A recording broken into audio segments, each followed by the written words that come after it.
Good evening, everybody. Welcome back to my horror movie marathon, and this is kind of funny because this is technically my second Frankenstein movie review in 2 days, but tonight I'm going to be going over Rob Zombie's The Munsters. Now, I am going to say, first and foremost, like right now, that I've never seen the original TV show of The Munsters, so I don't exactly have like a frame of reference to compare this to. I just saw this movie just because I thought it was gonna be like a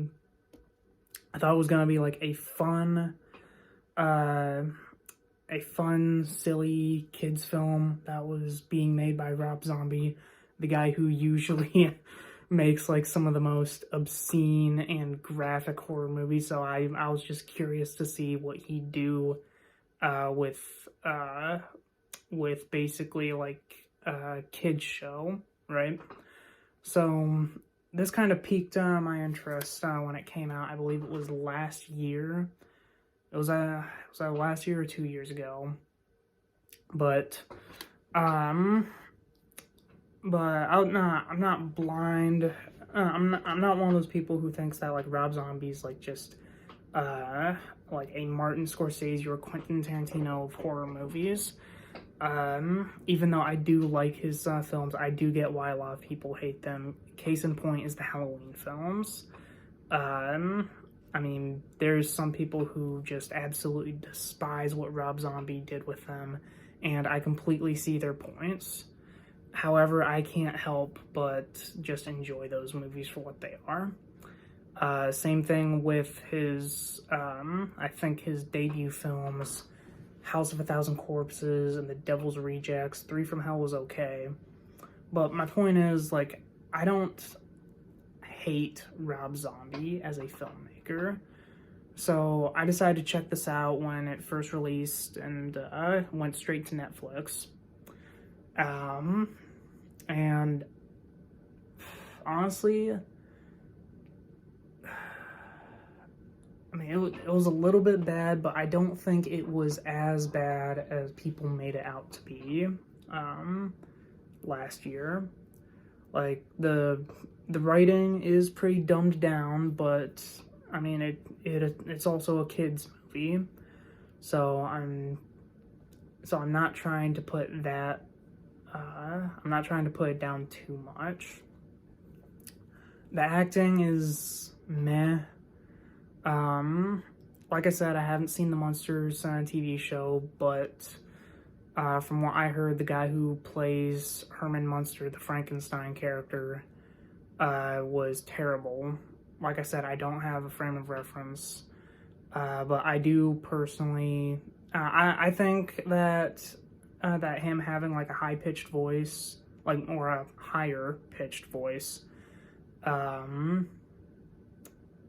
when he was like having the higher pitched voice while at least appearing like the Frankenstein's monster, I found that to be pretty funny. The weird dad jokes that he made throughout the film, that's the only part that I thought was stupid about his character. Like I said, I don't know if he made those kind of jokes in the show. But for what it's worth, he did okay.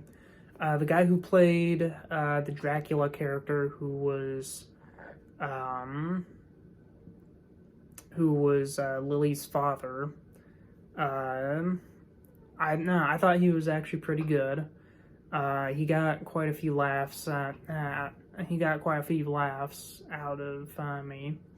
Lily Munster, played by Sherry Moon Zombie, was okay. Not the best performance that I've seen her in from Rob Zombie's films, but I did think that she was better than when she portrayed Michael Myers' mother in the Rob Zombie movies. I mean, at least in this one, like, she wasn't carrying a white horse around her. The whole plot about how Herman and Lily met, I mean, I think it was okay. The werewolf brother who I think is like Lily's stepbrother or half brother. He was all right. The shots and visuals are great. Like, if there's one thing that Rob Zombie excels at, it's the whole visuals, being that I believe he edits his own music videos, and like he really knows how to make a shot look appealing and like colorful and vibrant. Like one of my favorite music videos of all time is Dragula by Rob Zombie, just because of how like cool it looks. And personally, he really brought his A game here. Like the last few times that I've seen him use those like music video-esque shots and lighting for movies like The Devil's Rejects or Three from Hell, which don't happen often, but when they do, it just comes off as distracting. But for this movie, it actually looks pretty good. Because again, it's a kid's movie. It's supposed to be like colorful and vibrant and everything. Like that, those parts were great. The music was all right. The sound editing, especially like the cartoonish noises, I thought those were okay, because again, it's a kids movie. It's supposed to be cartoonish. And I guess the last thing that I thought was really good was, well, not exactly with the movie itself, but like sort of behind the scenes. The really nice thing is that Rob Zombie seems to have like a really tight-knit group of people who really trust him, because like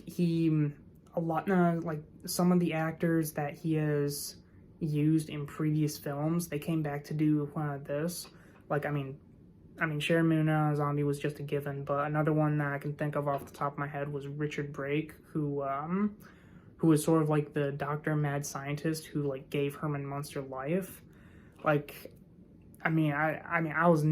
never expect Richard Brake to be in essentially a kid's movie. This is the guy who I've seen play like pretty creepy characters. Like, he was Doomhead in 31, another Rob Zombie film. He played like the really minor role of this one guard or whoever in Halloween 2, where his most notable lines were about like screwing a dead body. And like even in Star Wars, like in that one Mandalorian episode with Bill Burr, he played this Imperial officer who was basically bragging about the Operation Cinder incident, where I believe in the EA Battlefront 2, the plan for that was like to basically like completely destroy a planet's atmosphere and basically turn that planet into glass, effectively nuking it. And like he was just sitting there basically laughing about it. So the fact that Rob Zombie brought him on for a movie that was for kids was again, I never expected it.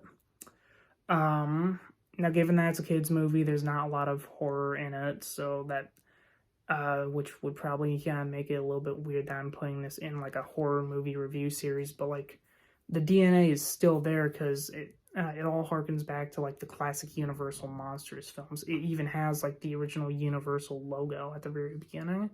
So this is one of the only times that I would make like an exception and put this in. And besides, Netflix labeled it like a horror movie right under comedy and kids, so there's that. And aside from that, like, again, the only real negative that I have with this film is that, like, even though it is a kid's movie, the writing isn't really good. I'll just be honest, like, it's just not. But I'm not really gonna give the movie that big of a knock, because like there's a lot of kids movies that like even though there's some that that like really try hard on being really intellectual and everything, like let's be honest, there's still a lot of kids films that just don't, where they decide to dumb down the audience and like treat kids like they're kids. And those were all my thoughts about this movie.